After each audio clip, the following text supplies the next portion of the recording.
Diese Teigtaschen dürfen beim Kochen auf keinen Fall aufgehen. Wenn sie es tun, sind sie falsch gemacht. Ihre Form ist kein Zufall, der Verschluss ist ein Qualitätsmerkmal. Und es gibt eine Legende, die ihren Namen mit einer der gefährlichsten Schlangen des Kaukasus verbindet. Heute geht es um Gurseh aus Dagestan. Schritt für Schritt, so wie ich sie dort gelernt habe.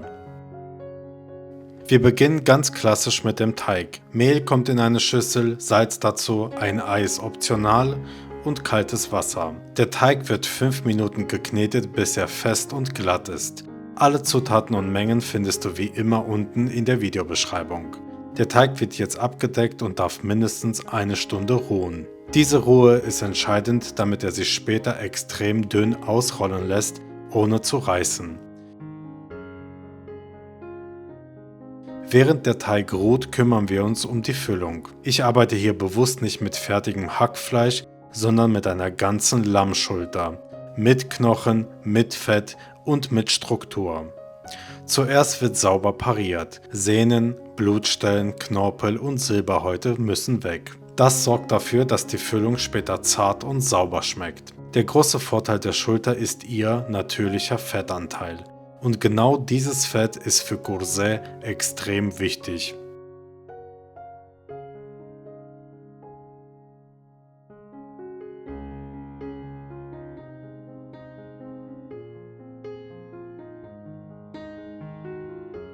Jetzt löse ich das Fleisch fachlich sauber am Knochen entlang aus.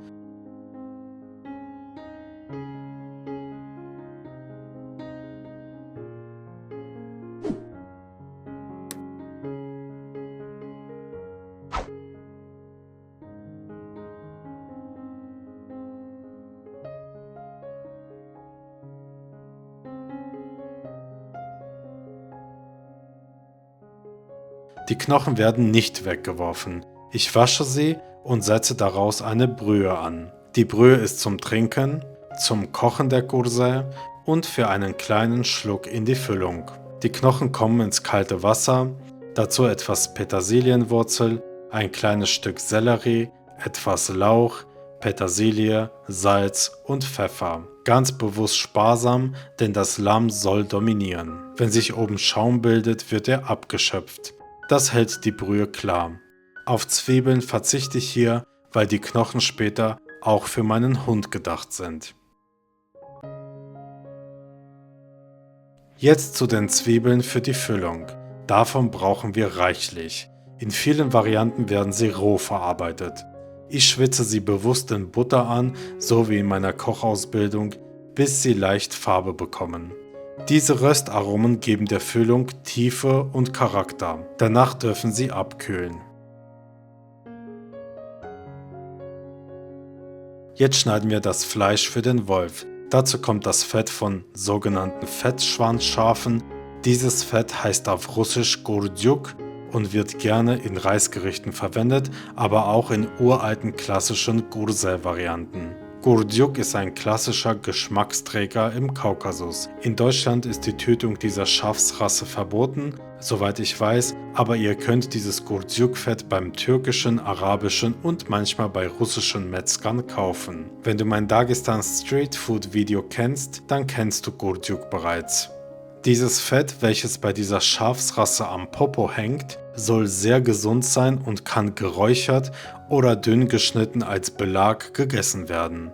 Wenn dich das interessiert, schau dir mein Dagestan Street Food Video unbedingt an, ich habe es oben verlinkt.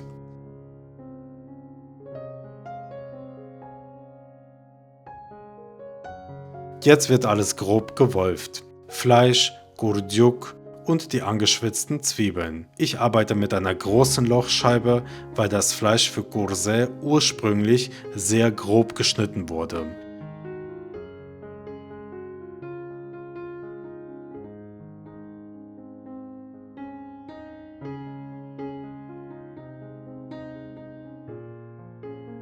Gewürzt wird sehr reduziert. Salz und schwarzer Pfeffer, mehr nicht.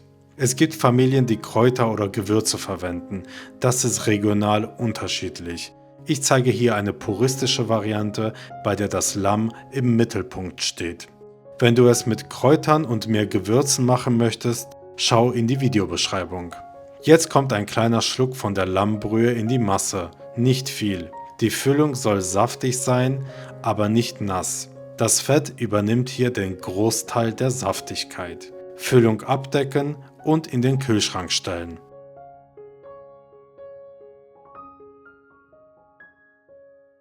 Der Teig ist jetzt bereit.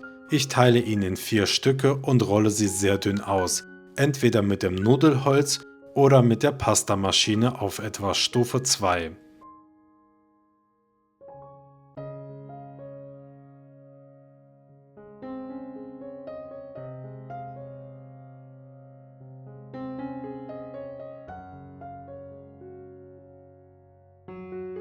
Zum Ausstechen könnt ihr eine Tasse verwenden. Je kleiner die Gurse, desto feiner und edler wirken sie.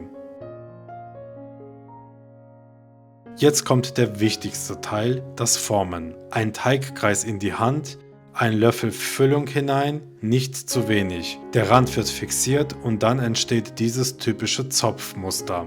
Von links nach rechts, Schritt für Schritt. Genauso habe ich es in Dagestan gelernt bei den dagestanischen Frauen, wenn ihr mein Streetfood-Video aus Dagestan gesehen habt. Der Teig muss dünn sein, aber stabil. Denn eine Kurse darf beim Kochen niemals aufgehen. Das gilt dort als echtes Qualitätsmerkmal. Die Frauen, die mir das beigebracht haben, waren da sehr eindeutig. Dagestan besteht aus vielen Volksgruppen mit vielen Sprachen und Traditionen. Deshalb gibt es unzählige Varianten, aber diese Falttechnik ist überall gleich. Und genau hier kommt die Legende ins Spiel. Eine verbreitete Erklärung verbindet den Namen Gurse mit der Gürsa, eine sehr giftige Schlange aus dem Kaukasus. Die Naht erinnert an eine Schlängelspur, ob das historisch belegt ist, weiß niemand sicher. Aber diese Geschichte ist so bekannt, dass sie bis heute erzählt wird.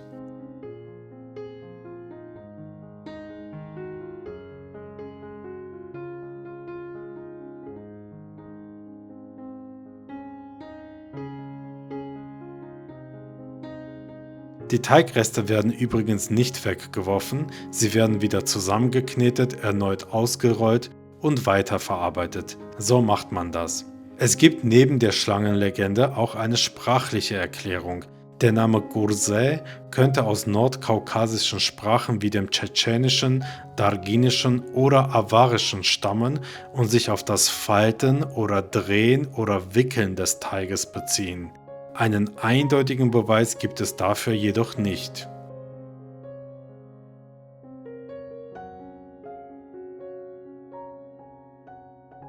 Jetzt zur Brühe. Sie wird durch ein feines Sieb passiert. Ein Teil kommt ins Glas, weil ich es trinken will, der Rest bleibt im Topf. Die Gurse werden jetzt in der eigenen Lammbrühe gekocht. Das macht geschmacklich einen riesen Unterschied. Kräftig, tief und sehr ursprünglich. Wenn du keine Knochen hast, funktioniert Salzwasser natürlich auch. Eine kleine Butterflocke kommt noch dazu. Serviert werden sie hier mit Schmand. In Dagestan habe ich sie auch mit einer tomatisierten Soße gegessen. Beides ist typisch. Wenn du diese Variante sehen willst, schau dir mein Dagestan Streetfood Video an. Dort siehst du auch Orte wie Derbent mit seiner UNESCO-Festung, Märkte und Originalspeisen. Jetzt kommt der Moment, auf den alles hinausläuft. Beim Reinbeißen läuft die Brühe heraus. Das Fleisch ist saftig, der Teig ist hauchdünn, der Geschmack ist intensiv nach Lamm. Wenn du mehr solche traditionellen Gerichte sehen willst, abonniere gern den Kanal und wenn dich interessiert, wie diese Küche vor Ort wirklich aussieht, schau dir unbedingt das eingeblendete Dagestan Streetfood Video an und abonniere auch meinen Streetfood Kanal. Dort beginnt die Geschichte dieser Kurse eigentlich erst richtig.